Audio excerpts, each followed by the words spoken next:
That's why I'm going to start tonight with a Colbert Report shout out. Hey! Hi, guys. Oh my god, it's Ugly Bob! What the hell are you doing here?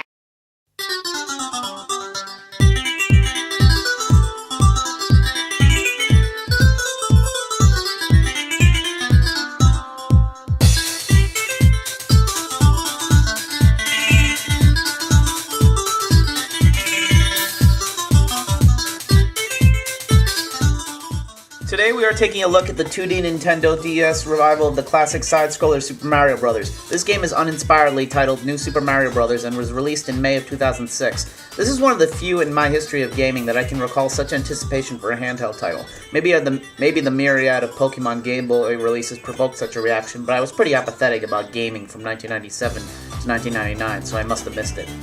Anyway, I downloaded all the gameplay footage I could find months in advance and shared them with all my friends, some of which were planning on buying a DS just for this game.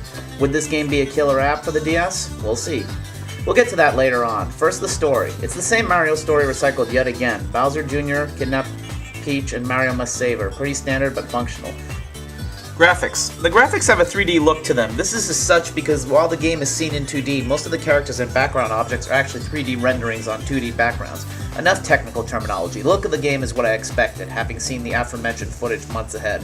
However, having played Super Princess Peach a month or two before this game's release, I definitely would have preferred pure 2D graphics, or even better, graphics like Yoshi's Island DS. Those visuals are pure handheld bliss, with colorful Crayola backgrounds and other inspired visuals.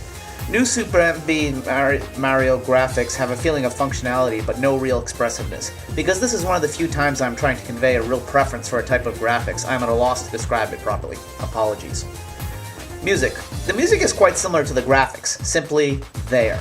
At its best, we get some remixes of the classic overworld and underground themes, but not much else. The main theme is reused far too often, and because there isn't a new da-da-da or something in the back of the song, it gets grating rather quickly. I don't have a high opinion of the scores for most Mario games, other than Super Mario Bros. 2 on the NES. Asuko Otada and Hajime Wakata, the game's composers and Nintendo staples, really could have put more effort and variety into this music, especially given the myriad of Koji Kondo's work or other inspirations that they could have used.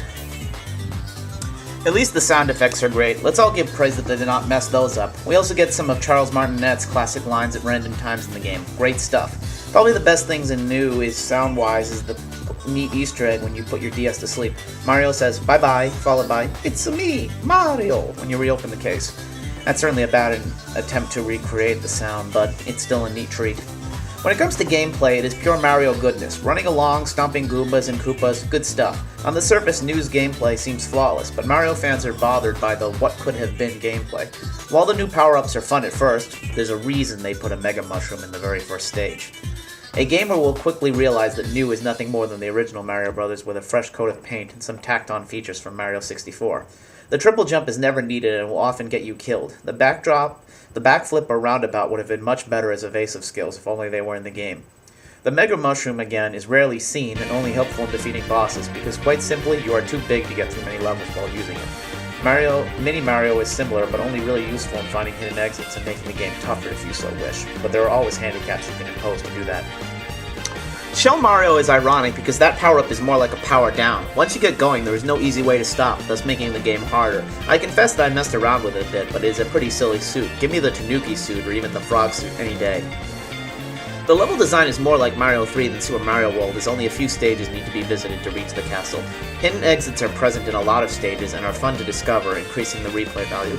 For this review, I conquered all these hidden stages and was pleased with the added gameplay. Some of these levels have that brilliant level design that feels absent from the main game.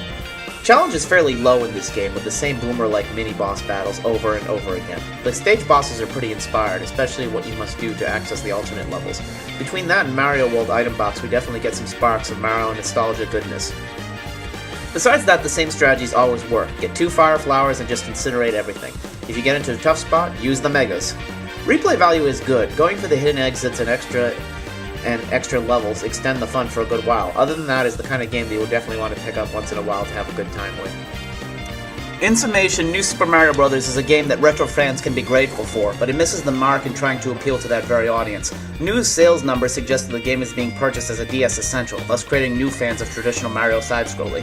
Let's hope that this is the case, as it could lead to further and better 2D Mario games. As ScrewAttack.com put it, let's have a new 2D Mario game with everything that made Mario 3 and Mario World awesome and then some. It could be one for the ages if combined with the same care and devotion of the originals and the best aspects of New Super Mario Bros. Here's hoping. As many internet reviewers have commented, the necessity of number scoring is understandable but troubling at times. You might think that due to all my complaints about this game in comparison to past Mario greats, I am compelled to perhaps give it an average score. And I would, but I always tried to come back to an important principle: when the game was released and its prevalence on the current relevant platform. I also try not to compare to similar games, even though I did it quite a bit here. I'm uncomfortable trying to score this game, but if it must be done, I guess I'd give it about a straight B. It's got some cool things in it, but it still feels like it misses some opportunities. I'll see you next time.